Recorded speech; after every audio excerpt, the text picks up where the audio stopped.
Friends, मैं Manish study word से जो वर्क एक्सपीरियंस है काफ़ी स्टूडेंट्स जो हैं हमारे पास वर्क एक्सपीरियंस लेटर्स लेके आते हैं कि जी बैचलर करी है हमने, मास्टर्स करी है हमने, बीएड करी है, जीएनएम करी है, बीएससी नर्सिंग करी है, तो जी ये हमने जॉब करी है और सैलरी कैश में मिलती थी। टाइपिकल जो स्टूडेंट हमारे पास आता है जी, जो 90% केसेस में कि जी पहले तो सैलरी जी कैश मिलती थी, अब अकाउंट से 2-3 महीने से मिलनी शुरू होगी।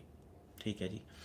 अब ठीक है जी, चलो बच्चे जैसे किसी टाइम पे पहले क्या होता था कि आज से काफ़ी साल पहले कि एजेंट्स जो होते थे कहते थे फ्रॉड हैं, ये हैं, वो हैं। ठीक है, तो अभी जो है स्टूडेंट्स जो हैं they are very smart, they know each and everything कि कैसे कैसे जुगाड़ होते हैं। सो टेक्निकली स्टूडेंट्स अब एजेंट्स को यू नो घुमाते हैं टेक्निकली काफ़ी केसेस में। सो आपको एग्जांपल देता हूँ कैसे। हमारे पास आते हैं जी पीटी होम एडिशन।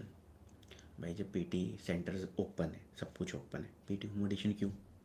जी हम हमसे जाया नहीं जाता जी कॉलेज यानी कि पीटी सेंटर में, तो वैसे करके ठीक है कोई बात नहीं। क्या स्कोर है पीटी में? नेचुरली बात है, पीटी होम एडिशन में जो भी करके आता है 70 से कम तो किसी को होते नहीं हैं, यानी कि 7.5 बैंड्स वाले बच्चे होते हैं। तो हम लाइक बातचीत से तो लगता नहीं किसी एंगल से भी 70 स्कोर दे देगा ये बच्चा।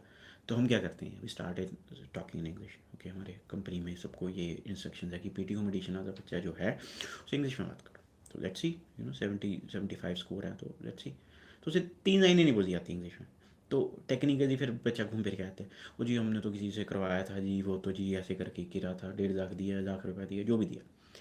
ठीक है, अभी ये बताइए इसमें कौन गलत है? स्टूडेंट गलत है या एजेंट गलत है? ठीक है, अब स्टूडेंट एक एजेंट को धोखा दे रहा है या एजेंट स्टूडेंट को धोखा दे रहा है इस सिचुएशन में? जुगाड़ करके अब भी आर्ट्स पीटी आपसे आपने तैयारी नहीं करना चाहते या कोई नहीं, आपसे कोई इंग्लिश अच्छी है, कोई बात नहीं यार, इम्प्रूव करो, थोड़ा टाइम लगाओ, बट नो, जुगाड़ लगाना है। जुगाड़ लगाएंगे जी, पैसे देंगे, कहीं से इधर उधर सेटिंग से पीटी कॉम्पिटिशन करेंगे। चलो भाई अब एजेंट के पास लो जी, फाइल लगा दो मेरी। जब डॉक्यूमेंटेशन आपका फ्रॉड है तो एजेंट से क्या एक्सपेक्टेशन लेते हो आप? वो आपका सही काम करे तो आपका डॉक्यूमेंटेशन भी तो सही होना चाहिए। सेम वर्क एक्सपीरियंस लेटर्स में अब दो तरीके के क्लाइंट्स आएंगे इसमें भी। तो एक तो होता है जी पूरी end to end salary account में आ रही है, फिर कई आएंगे वही 2-3 महीने वाले कि 2-3 महीने की सैलरी अकाउंट में आ रही है। अब जो 2-3 महीने वाले हैं उनमें भी दो कैटेगरी आ गई। एक होते हैं जेन्युइन होते हैं, ठीक है जी किसी ने जीएनएम करी, बीएससी नर्सिंग करी, या चलो बीएड करी जी, स्कूल में लग गए, किसी हॉस्पिटल में लग गए, जो भी लगे, तो वहाँ उनको सैलरी कैश में मिलती थी। ट्रेंड ऐसा था वहाँ पे। तो उनको जब पता लगा बच्चे को कि भाई आगे जाने के लिए मुझे सैलरी अकाउंट में चाहिए, ठीक है वो देते हैं। तो उस ऐसी सिचुएशन में क्या होता है कि अगर हम वेरीफाई करते हैं कहीं पे तो वो सही निकलता है, क्योंकि बंदा जॉब कर रहा होता है वहाँ पे, वो कॉलेज जो कंपनी है या हॉस्पिटल है या जो भी एग्जिस्ट कर रहा होता है, तो वहाँ पे सब कुछ ब्लैक एंड वाइट में होता है। उसकी अटेंडेंस रिकॉर्ड है, उसका हर चीज़ पता है। बच्चा अगर कभी भी इमिग्रेशन वाले फ़ोन करें या जाएँ या जो मर्जी करें, तो वहाँ पे रिकॉर्ड मिलेगा उसका। कई होते हैं दूसरा कैटेगरी वाले कि जो जिनका कोई रिकॉर्ड नहीं होता, कुछ नहीं होता, वो जुगाड़ करेंगे कहीं ना कहीं से, किसी जान पहचान वाले के पास जाएंगे, जो भी ऐसे करके बात है भाई, तो ऐसे करके दे दे। उसने क्या करना है, अब नेचुरली बात है, जो जान पहचान वाला होगा या जो कंपनी ऐसे जुगाड़ वाली वाले डॉक्यूमेंट प्रोवाइड करती है, तो उनका कोई सिर पैर तो होता नहीं है। कहीं कोई ढंग की कंपनी जो प्रॉफिट में हो, जो जो अपना अच्छा काम कर रही हो, या जो जेन्युइनली यानी कि वर्किंग में हो, जिसके चलो 2-4-5 एम्प्लॉयज़ भी हों, सारा वर्किंग सही हो, तो वो प्रॉफिट में होएगी। तो प्रॉफिट में होएगी तो कोई भी, मेरे को तो नहीं लगता कोई कंपनी प्रॉफिट में हो और वो जुगाड़बाजी वाले डॉक्यूमेंट 20-50 हज़ार के चक्कर में डॉक्यूमेंटेशन इशू करेगी। अब हमारी कंपनी है स्टडी वर्ल्ड, तो हम काम करते हैं, इतने ऑफिस हैं, तो हमारे को कोई आके कह दीजिए अपने ये दे दो जी 50,000 लाख रुपया दे दो, और हमें ना अपनी कंपनी का वर्क एक्सपीरियंस लेटर दे दो, पहले कैश दिखा दो अब अकाउंट में, हम तो नहीं करेंगे भाई। क्यों करें? हमारी कंपनी अपना रूटीन में बिजनेस कर रही है, सब कुछ कर रही है, तो why should we get into illegal things? जो कि इलीगल तो इलीगल ही है ना। तो अब होता क्या है, जो जो कंपनी जहाँ से ये जुगाड़बाजी करके बनता है सर्टिफिकेट, उनका कोई लैंडलाइन नहीं होता, कोई उनकी वेबसाइट नहीं होती, कोई उनका जीएसटी नंबर नहीं होता, कोई उनकी रजिस्ट्रेशन नहीं होती, कोई उनकी गूगल लिस्टिंग नहीं होती, उनके मोबाइल नंबर होते हैं वो भी ज़्यादातर तो नॉट डज नॉट एग्जिस्ट होते हैं, या वो उठाते ही नहीं है। ठीक है, तो कहीं पे उनका रिकॉर्ड नहीं होता, किसी भी चीज़ में कोई रजिस्ट्रेशन ऑफ फर्म नहीं होती उनकी। तो होता क्या है कि ऐसे जो जो सर्टिफिकेट बच्चा लेकर आता है, तो अब फिर कहते हैं जी बच्चों से आपने देखो जीटी नहीं निकल रही जी, हमारी हमारी ऑफर लेटर नहीं आ रही जी। भाई कैसे एक्सपेक्टेशन रखते हो आप इस चीज़ की? जीटी क्यों नहीं आती? अब हमारी कंपनी, ठीक है, इमिग्रेशन तो खैर बहुत आगे है, और बथेरी कंपनीज बैठी हैं, बड़ी बड़ी कंपनीज बैठी हैं, कॉलेजेस यूनिवर्सिटीज़ बैठी हैं, सब बैठे हैं, कोई दिक्कत नहीं है। अब आप ये देखिए कि हमारी कंपनी जो है, हम ही 1 मिनट में निकाल दे के देते हैं भाई ये फ्रॉड डॉक्यूमेंट है, शरेआम, और बच्चा मान भी जाता है। एक बच्चा आया हमारे पास जी, तो अमृतसर साइड पे रह रहा था, और दिखा रखा है मोगे का वर्क एक्सपीरियंस, शादी हुए को 2 साल हो गए, तो शादी से अपना यानी कि गैप में 3 साल का गैप था, तो ससुराल जो मायके उसके मोगा में थे, तो दिखा दिया जी मोगा में ही जॉब कर रही है और अपना 3 साल हो गए जी काम करते रहो, कितनी सैलरी, 12,000। भाई ठीक है यार, आप शादी से पहले मोगा में वहाँ पे काम कर रहे थे, मान लिया। अब शादी के बाद 2 साल हो गए आपकी शादी को, तो आप अमृतसर से मोगा रोज अप डाउन कर रहे हो 12,000 के लिए, तो how is it possible? Logic ही लगा लो, एक एक कॉमन सेंस ही लगा लो, इसमें तो कोई सोचने वाली बात ही नहीं है। अब जब आप नहीं कॉमन सेंस लगा रहे, हम लगाएंगे। हम नहीं लगाएंगे तो यूनिवर्सिटी लगाएगी, यूनिवर्सिटी नहीं लगाए तो इमिग्रेशन लगाई जाएगी इस चीज़ में कि भाई ये क्या है। और कल को आप एक चीज़ सोचो, जो चीज़ इलॉजिकल है, कल को कहीं पे भी पकड़ेगी, तो आपका क्या इलाज है उस चीज़ में? सीधा वीज़ा कैंसिलेशन, कोई इलाज नहीं है आपके पास उस चीज़ का। So I want to explain you some tips, और जो जो चीज़ें आपको देखना ज़रूरी हैं before you apply for your admission to a agent, before you apply for admission to a university, before you apply for a visa. तो ये चीज़ें आपको ध्यान रखनी ज़रूरी हैं और आपको फ़ायदा देंगी कि क्या चीज़ें हैं जिसको वर्क एक्सपीरियंस में इम्पॉर्टेंट हैं, और उसके बिना वो एक्सपीरियंस हुआ या ना हुआ एक बराबर, उसकी कोई वैल्यू नहीं। पहली चीज़, सबसे मेन, सबसे इम्पॉर्टेंट चीज़, गूगल पे लिस्टिंग होनी चाहिए।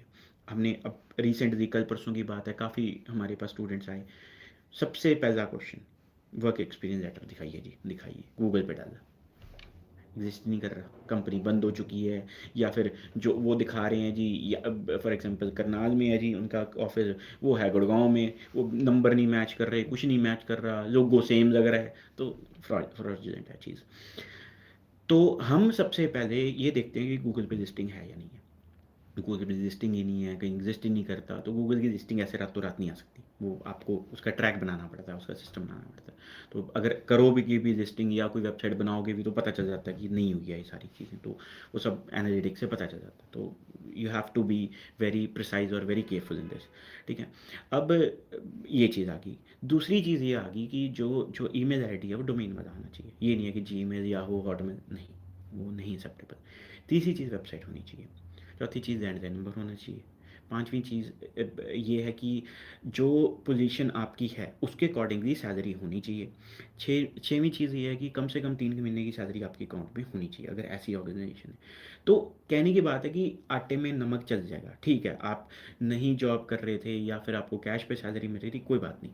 अब कम से कम ये तो है ना कि जब हम इंक्वायरी करें या यूनिवर्सिटी करें या एम्बेसी करें, कम से कम वहाँ एग्जिस्ट करते हो। कल की बात है, स्टूडेंट थे जी एक हमारे पास, कहते जी ऐसे करके अप्लाई कर दो, लेकिन हमारी वेरिफिकेशन होती है पहले। तो हमने क्या किया, फ़ोन किया, हाँ जी ये काम करते हैं, कौन जी, मिस्टर ये काम करते हैं, नहीं जी यहाँ तो कोई काम नहीं करता। बाद में, आप कौन बोल रहे हो जी, हम ना, हमारे पास ये डॉक्यूमेंट आया था, क्या नाम है जी बच्चे का, ये नाम, शायद करते हैं जी, मेरे को भी याद नहीं है ना, काफ़ी बंदे काम करते हैं जी। बताओ अब इसको क्या बोलो, अगर हमारी वेरिफिकेशन में ये हाल है, तो जब तो हम तो चाहते हैं कि वेरिफिकेशन क्लियर हो। आगे सामने वाला जब वेरीफाई करेगा, वो ये नहीं पूछेगा कि ये बंदा काम करता है, वो ये पूछेगा कि इस पोजीशन में कौन बंदा काम करता है, आपके पास क्या जवाब दोगे? अब कई कंपनीज के ना हमारे पास लेटर आते हैं, वर्क एक्सपीरियंस लेटर, काफ़ी कॉमन कंपनीज है, चंडीगढ़ की भी हैं, अमृतसर की भी हैं, होशियारपुर, करनाल, यानी कि ज़्यादातर सारे शहरों की आती हैं हमारे पास। अब टेक्निकली अगर हमारी कंपनी का ही डेटा निकाल के देखा जाए, तो कम से कम नहीं तो एक कंपनी एक लोकेशन पे 20 बंदों की एक्सपीरियंस लेटर तो हमें आ चुके हैं हमारे पास उस कंपनी के। तो अब जैसे भी उस कंपनी का आता है, तो पहले डिस्कार्ड कर देते जी, रहने दो। बच्चा कहता है जी क्या होगा, सारा कुछ तो है इसमें, ईमेल आईडी ये वो सारा कुछ है। भाई कितनों को देगी ये कंपनी, इतना तो उनको बैठने की जगह नहीं है, उनका 400 स्क्वायर मीटर का, स्क्वायर फीट का ऑफिस है उनका, जिसमें टोटल 5 बंदे नहीं बैठ सकते, तो क्या 25-30 तो हमारे हमने देख लिए, बाकी पता नहीं किस किस को बांटे होंगे। तो रोज के रोज कई कंपनीज बांटती हैं एक्सपीरियंसेस, 20-25 हज़ार, 50 हज़ार, उनको यह है कि क्या एक कागज प्रिंट आउट निकाल के देना, काम खत्म हुआ, हमने क्या जाना। तो हर चीज़ होते हुए भी वो गलत है। तो you need to understand this thing. First thing, मैं तो ये रिकमेंड करूँगा आपको कि जेन्युइनली काम करना शुरू कीजिए, अकाउंट में सैलरी डलवानी शुरू कीजिए, ताकि कोई भी वेरिफिकेशन आती है, कुछ भी आती है, वो आपकी क्लियर हो। दूसरी चीज़, गूगल लिस्टिंग 100% होनी चाहिए, और जो चीज़ें मैंने आपको बताई हैं ये चीज़ करके चलिए। अब बच्चे, ठीक है यार, किसी का गैप बन जाता है या कुछ भी हो गया, चलो ठीक है, मान लिया 2 साल 5-5 साल या तो 10-10 साल के गैप आ जाते हैं। अब बंदे ने कुछ तो किया होता है, कोई होम ट्यूशन्स का आप दिखा सकते हो कि होम ट्यूशन्स करते थे, कोई बात नहीं, एक्सेप्टेबल है। कोई आपने एंट्रेंस टेस्ट की एग्जामिनेशन की तैयारी की, चलो मान लिया वो भी एक्सेप्टेबल हो सकता है। फिर आप अपने पेरेंट्स के साथ काम करते हो, उनकी हेल्प करते हो, कोई आपके हस्बैंड है, आपकी वाइफ हैं, उनका कोई काम है, उनके साथ आप हेल्प करते हो। तो और भी बहुत चीज़ें हैं, आप अपना बिज़नेस दिखा सकते हो कि भाई मैं अपना बिज़नेस करता हूँ, अपने पेरेंट्स का कोई बिज़नेस है उसमें आप दिखा सकते हो कि मैं उसमें हेल्प कर रहा हूँ, उनको काम कर रहा हूँ। वो चीज़ें ज़्यादा जेन्युइन लगती हैं, बजाय कि अब एक अभी तो इतना का हम देख चुके हैं, अभी रिसेंटली 2-3 हफ्ते में तो खासकर काफ़ी हमने अंदर तक रिसर्च करी इस चीज़ में। तो मोर देन 90% जो वर्क एक्सपीरियंस लेटर्स हैं वो फेक है। तो बताओ क्या करें, बताओ फिर क्या उनकी जीटी निकलेगी। अब बच्चा कहता है जी चलो हमारे से लगा लो कहीं और से, मैंने तो 3 महीने हो गए जी जीटी नहीं निकली। अब कहाँ से जीटी निकलेगी? उसका मतलब क्या है जीटी का? Genuine temporary एंट्रेंट। तो फर्स्ट वर्ड क्या है? जेन्युइन। तो फेक डॉक्यूमेंट पे GTE, genuine temporary entrant, how do you expect? Consultant कोई जादू नहीं कर सकता, उसने आपके डॉक्यूमेंट को आगे भेजना है। अगर आपका डॉक्यूमेंट ही फेक है तो वो जेन्युइन काम कैसे करेगा? कैसे निकाल के देगा आपको? Try to understand. सो जो आप, जो कहते कहते ही जितनी चीनी डालोगे उतना मीठा होगा, वो वाली बात है। जो क्वालिटी आप दोगे डॉक्यूमेंटेशन की वही आगे जाएगी और उतना ही जल्दी आपका काम होगा। तो आंखें बंद करके किसी को पैसे देने और वर्क एक्सपीरियंस लेटर देने में कोई फ़ायदा नहीं है। आपका भी नुकसान है, पैसे का भी नुकसान है, टाइम का भी नुकसान है। इसकी बजाय कम से कम कहीं जेन्युइन जॉब ज्वाइन कीजिए। कोई भी सैलरी कुछ भी मिल रही है ठीक है, अगर वो थोड़ी देर पीछे की आपको दिखा सकते हैं तो so well and good. But और बहुत ऑप्शन है, कम से कम आप पहले दिखा दो कि जी हम, मैं अपना बिजनेस करता था, कुछ भी करता था, अब मैंने जॉब ज्वाइन कर दी, वो भी बेटर है। तो बट ये चीज़ें, अब हमारे पास अभी एक रिसेंटली केस आया, 7 साल का गैप, 3 कंपनीज का दिखा रखा है हमने, तीनों कंपनी के एग्जिस्ट नहीं करती। शरेआम एक का आ रहा है ये कंपनी परमानेंट क्लोज है, एक का तो, दो का तो कोई नामो निशान नहीं है। ठीक है, अब हस्बैंड वाइफ बच्चा, 7 साल का गैप है, अब अच्छे बैंड्स हैं, परसेंटेज अच्छी है, सब कुछ अच्छी है, तो बताओ क्या करें, कहाँ से जीटी निकलेगी? तो ये चीज़ें बच्चे नहीं समझते, उनको लगता है कि बस एक प्रिंट आउट निकलवाया, कलर्ड प्रिंट आउट हो गया जी, A4 साइज़ के पेपर पे 2 रुपये की प्रिंटिंग है सारी उसकी, उस पर स्टैंप लगाई, साइन लगा दिया, जीमेल वाला आईडी लगा दिया, कलरफुल सा कर दिया, लो जी हो गया वर्क एक्सपीरियंस लेटर। इस पर वीज़ा नहीं आएगा, प्रॉब्लम है। और आ भी जाएगा, कल को अगर फंस जाओगे तो उसका कोई इलाज नहीं है आपके पास। सो आटे में नमक डालिए, चल जाता है, कोई बात नहीं। बस इससे ज़्यादा, बहुत ज़्यादा अगर आप लेके चलोगे देर विल बी प्रॉब्लम्स। काफ़ी ज़्यादा क्रैकडाउन है इस चीज़ को लेके, यूनिवर्सिटीज़ से भी और इमिग्रेशन से भी। तो आप ये सोच के चलिए, अगर आप कहीं पे भी इस तरीके के डॉक्यूमेंट लगा रहे हैं जो टेक्निकली एग्जिस्ट नहीं करते, तो you will face problem in the high commission, in the college, in the university. So ये चीज़ों में आपको दिक्कत आएगी ही आएगी। तो इसी वजह से जो है जीटीज़ क्लियर नहीं हो रही, इसी वजह से काफ़ी दिक्कतें आ रही हैं। बाकी कंसल्टेंट हमेशा, हम हैं या कोई भी कंसल्टेंट है, जो भी कोई अच्छा कंसल्टेंट होगा, वो आपके केस में मेहनत कर रहा होगा, आपका टाइम लगा रहा होगा। बट ध्यान से समझिए कि ऑस्ट्रेलिया में 5 वर्किंग डेज होती हैं एक हफ्ते में, तो आप महीने के सिर्फ 20 वर्किंग डेज, उसमें से भी 1-2 छुट्टियाँ आ जाती हैं, तो 18 वर्किंग डेज मिले। तो अगर आप किसी को कहते हो जी मेरे को तो 2 महीने हो गए लगाए को, तो 18 दूनी 36, तो सिर्फ 36 दिन निकले हैं बीच में वर्किंग डेज, जिसमें कि आपकी एडमिशन एडमिशन जाएगी, आपका कंसल्टेंट अप्लाई भी करेगा, फिर कोई फॉलोअप भी करेगा, सब कुछ करेगा। तो अगर आप कहते हो कि जी एकदम से बस जी साथ के साथ ऑफर लेटर आ जाए, सब, यूनिवर्सिटीज़ टाइम लगाती हैं, कॉलेजेस टाइम नहीं लगाती। You need to understand this. अगर ऑफर लेटर कोई जल्दी आ भी जाती है तो जीटी के जो प्रोसेस है, जब तक आप फॉलो नहीं करते, पूरा नहीं करते, तो आपकी जीटी नहीं निकलेगी। तो ये वर्क एक्सपीरियंस को लेटर को लेके जो मैंने आपको टिप्स दी हैं, जो आपको गाइडलाइन मैंने गाइडेंस दी है, होपफुली आपको ठीक लगेगी मेरी बात, आपको लाइक जचेगी ओवरऑल। कहीं आपको वर्क एक्सपीरियंस लेटर्स में या कहीं गाइडेंस और चाहिए इन टर्म्स ऑफ की पोजीशन को लेके, जॉब ड्यूटीज़ जैसे होनी चाहिए उसमें, या फिर कई बार क्या होता है कि बंदा 4 साल से काम कर रहा है, तो उसमें वही सैलरी जी 13,500 में 4 साल से, भाई कौन करता है 13,400 में काम? हमारी कंपनी में तो कोई नहीं, हमारे अपने एम्प्लॉयज़ नहीं करते, 6 महीने बाद कहेंगे सैलरी बढ़ा दो। भाई कौन करता है 13,000 14,000 में? अगर चलो स्टार्टिंग सैलरी जी, फर्स्ट नेक्स्ट बात है कि ग्रेजुएशन करी, फर्स्ट जॉब, भाई 4 साल से आप एक ही सैलरी पे काम कर रहे हो, प्रैक्टिकल है ये? पॉसिबल ही नहीं है। भाई कम से कम नहीं तो 30% इंक्रीज तो हो ही जाता है, ना करते भी कोई भी। अभी 3 या 4 साल में भी 10-10 8-8% भी इंक्रीज करो तो इतना तो आम ही है। तो ये तो पॉसिबल ही नहीं है कि अगर आप बोलो जी 4 साल से एक ही सैलरी पे, इम्पॉसिबल चीज़ें हैं। तो ये चीज़ें जब हजम ही नहीं होती, सुनने में हजम नहीं होती, तो इसको समझने में हजम नहीं होती, तो आप सोचते हो इमिग्रेशन मान जाएगी जी आप 13,000 रुपये में, जो कि अराउंड $220 में आप महीने में काम कर रहे हो, 4 साल से काम कर रहे हो, और जिसमें आपका रिकॉर्ड भी कोई नहीं है आपके पास, तो अपनी बेवकूफ़ी है।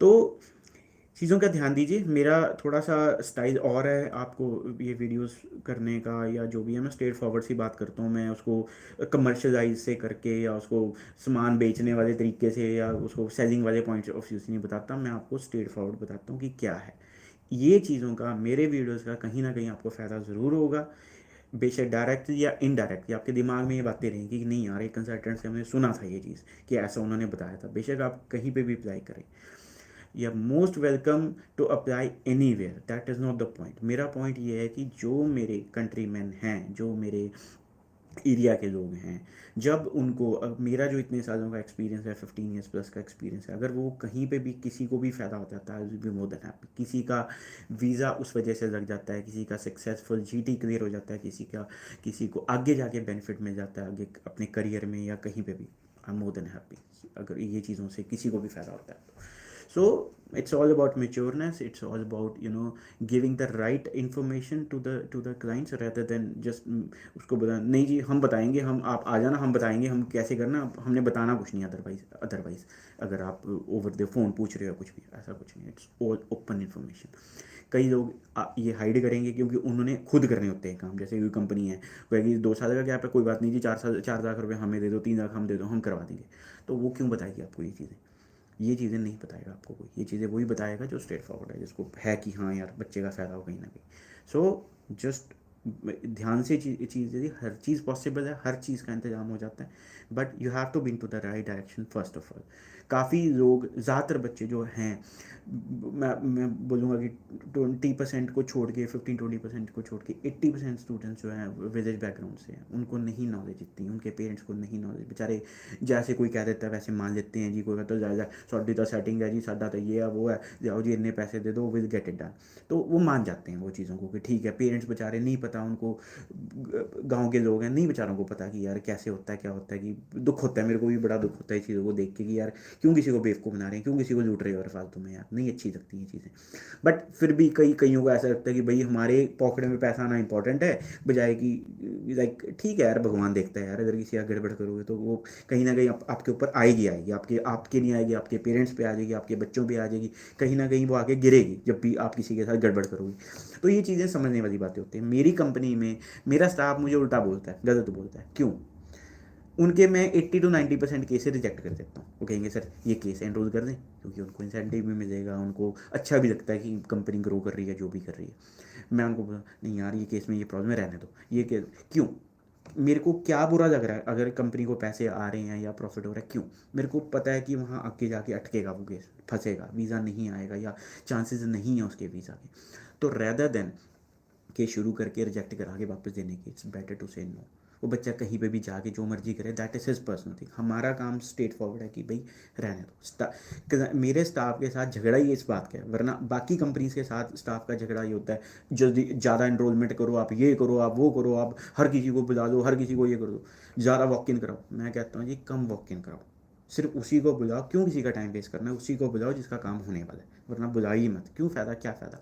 और मेरा झगड़ा इस बात का कि क्यों इनरोल कर रहे हो ये कि जब ये नहीं होने वाला, या फिर मेरे से बिना पूछे क्यों इनरोल कर रहे हो। उसका फ़ायदा ये है हमारे स्टाफ को भी फ़ायदा होता है, कंपनी को भी फ़ायदा होता है, और कॉलेज यूनिवर्सिटीज़ को भी फ़ायदा, स्टूडेंट को भी फ़ायदा। कहीं पे भी किसी का टाइम नहीं वेस्ट हो रहा। हाँ, कई बच्चे इम्पेशेंट होते हैं कि ठीक है उनका केस डिफिकल्ट होता है, हम कहते हैं चलो यार लेट्स हेल्प देम आउट। उसके बाद 1.5-2 महीने उनको लगता है कि पता नहीं कंसल्टेंट तो कुछ करता ही नहीं है हमारा, ये है वो। उनको लगता है किसी और भी यहाँ से कहीं और पकड़ा दी, वहाँ से कहीं और पकड़ा दी, किसी का भी इंटरेस्ट नहीं बनता उस केस में। तो you have to be patient. अगर केस आपका स्ट्रेट फॉरवर्ड है ठीक है, इट्स अंडरस्टैंडेबल। अगर स्ट्रेट फॉरवर्ड नहीं है तो उसमें टाइम लगता है। तो अगर पेशेंस रखोगे वीज़ा पक्का आएगा।